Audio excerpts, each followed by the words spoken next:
Assalamualaikum warahmatullahi wabarakatuh. Halo teman-teman, salam sejahtera untuk kita semua. Perkenalkan, nama saya Rahma Aminah Ramadhani dari kelas 10 MIPA 1. Di video ini saya akan mempresentasikan materi tentang kerajaan-kerajaan pada masa Hindu-Buddha.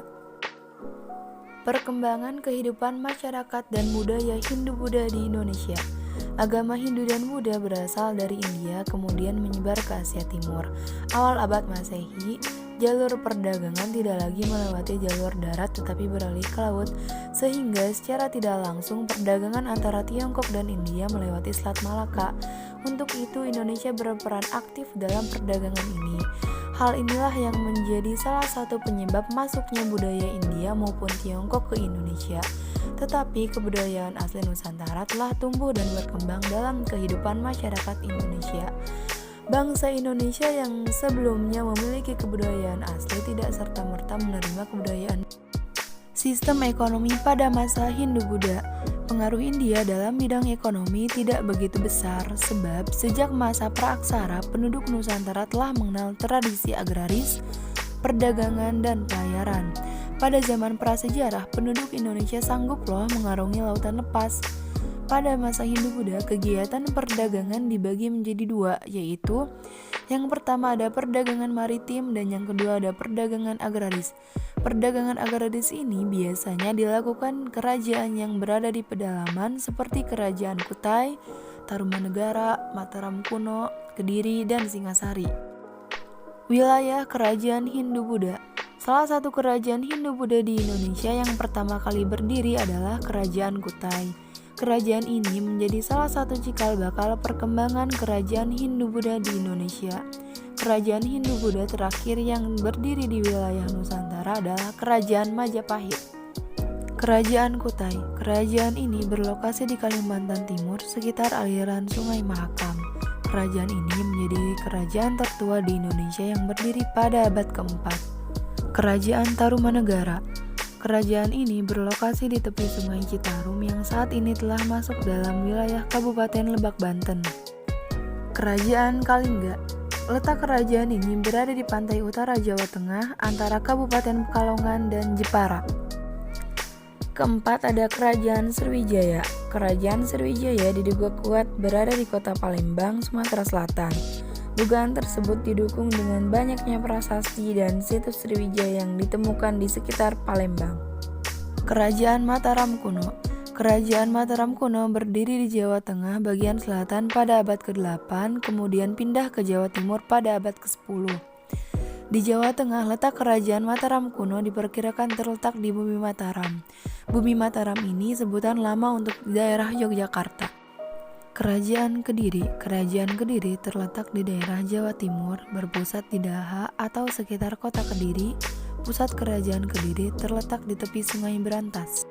Kerajaan Singasari terletak di Jawa Timur. Lokasi kerajaan ini sekarang diperkirakan di daerah Singasari, Malang.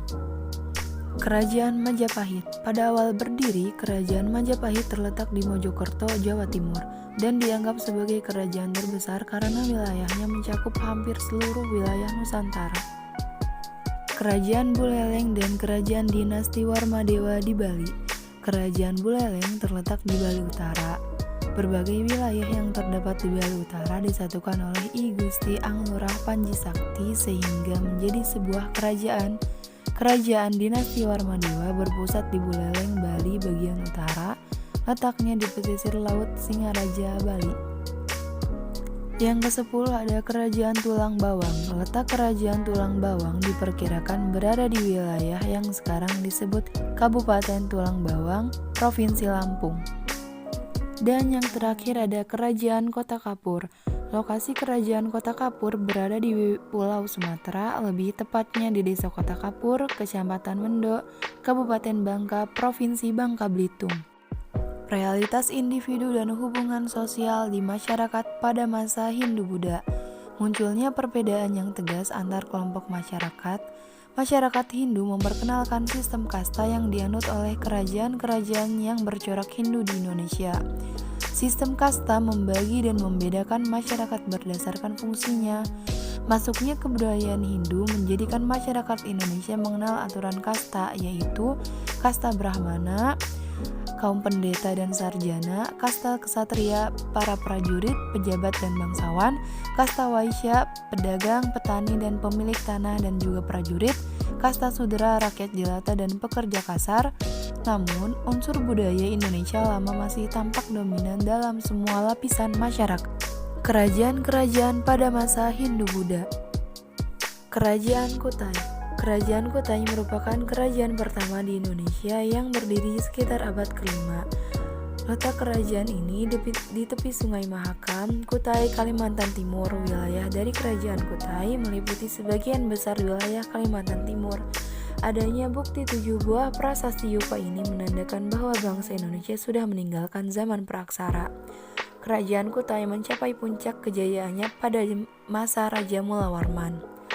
Hal ini dibuktikan dalam prasasti yang menceritakan tentang Raja Mulawarman memberikan 20.000 ekor sapi kepada para Brahmana.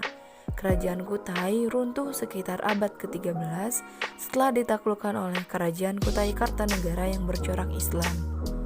Kerajaan Tarumanegara.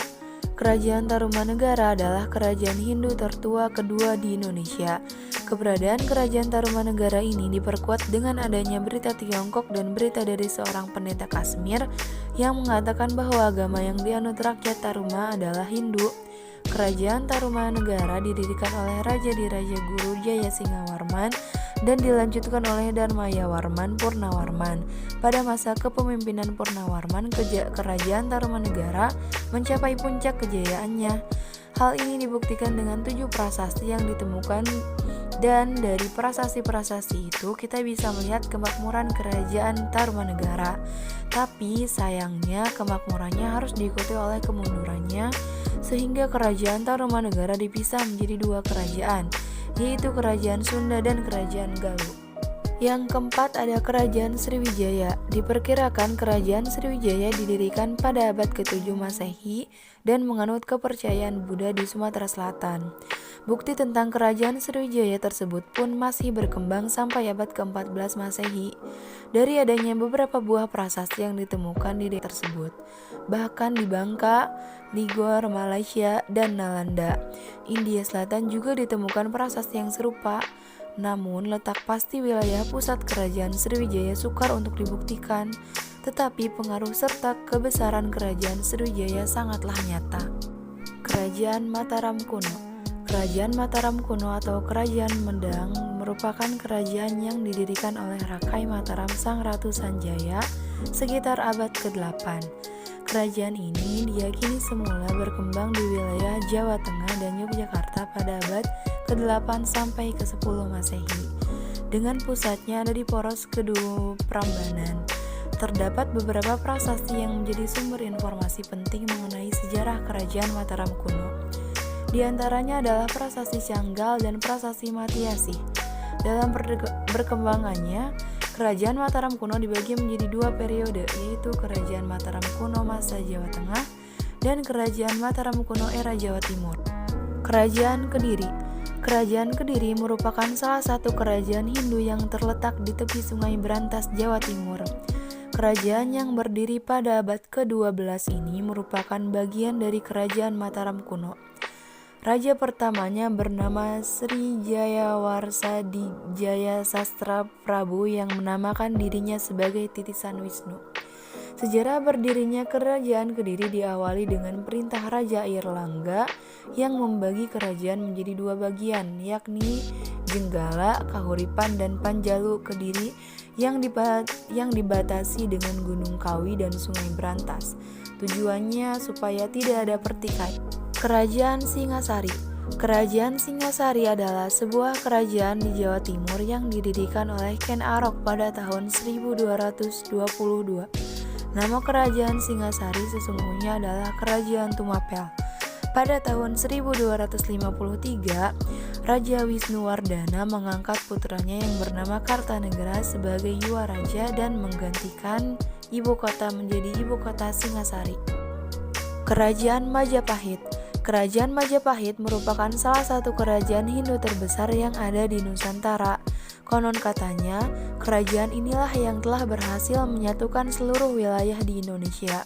Kerajaan yang berada di Kecamatan Trowulan, Kabupaten Mojokerto ini didirikan pada 1294 oleh Raden Wijaya. Puncak kejayaan dari Kerajaan Majapahit ini terjadi di bawah pemerintahan Hayam Wuruk yang disebut juga Raja Sanagara pada 1350 sampai 1389. Semasa pemerintahan Hayam Wuruk dan bantuan dari Majapahitnya, Gajah Mada, Kerajaan Majapahit berhasil memperluas wilayahnya. Kerajaan Buleleng dan Kerajaan Dinasti Warmadewa di Bali. Dalam sejarah Bali, nama Buleleng mulai terkenal setelah periode kekuasaan Majapahit. Pada waktu di Jawa, berkembang kerajaan-kerajaan Islam. Di Bali juga berkembang sejumlah kerajaan, misalnya Kerajaan Gelgel, Klungklung, dan Buleleng yang didirikan oleh I Gusti Ngurah Panji Sakti. Dan selanjutnya muncul kerajaan yang lain. I Gusti Ngurah Panji menguasai wilayah dan bukit dan menjadikannya Kerajaan Buleleng, yang kekuasaannya pernah meluas sampai ke ujung timur Pulau Jawa, Blambangan.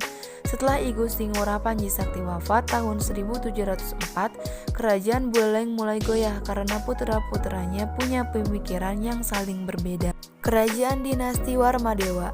Dinasti Warmadewa didirikan oleh Sri Kesari Warmadewa. Menurut riwayat lisan turun-temurun yang berkuasa sejak abad ke-10, namanya disebut-sebut dalam prasasti Belanjong di Sanur dan menjadikannya sebagai Raja Bali yang pertama yang disebut dalam catatan tertulis. Menurut prasasti ini, Sri Kesari adalah penganut Buddha Mahayana yang ditugaskan dari Jawa untuk memerintah Bali. Kerajaan Tulang Bawang. Kerajaan Tulang Bawang adalah salah satu kerajaan tertua di Nusantara yang pernah berdiri di Lampung. Sayangnya, tidak banyak catatan yang dapat dijadikan sebagai sumber sejarah kerajaan ini. Sumber sejarah yang dijadikan acuan para sejarawan adalah catatan dari seorang biksu Chinese yang pernah mengunjungi Nusantara pada abad ke-7. Letak Kerajaan Tulang Bawang diperkirakan berada di wilayah yang sekarang disebut Kabupaten Tulang Bawang, Provinsi Lampung. Nama kerajaan ini diduga memudar dengan sendirinya karena tertutup oleh kebesaran Kerajaan Sriwijaya. Kerajaan Kota Kapur. Kerajaan Kota Kapur diperkirakan sudah berdiri sejak sekitar abad ke-5 sampai ke-6 Masehi. Hal tersebut didukung dengan adanya penemuan berupa arca Wisnu yang berjumlah 4 buah, yang mana memiliki gaya arsitektur preangkor. Bukti pendukung lain yang menunjukkan awal mula berdirinya kerajaan ini adalah hasil analisa dari carbon dating benteng yang menunjukkan tahun 532 Masehi. Sekian presentasi dari saya, mohon maaf bila ada kesalahan. Thank you for watching. Wassalamualaikum warahmatullahi wabarakatuh.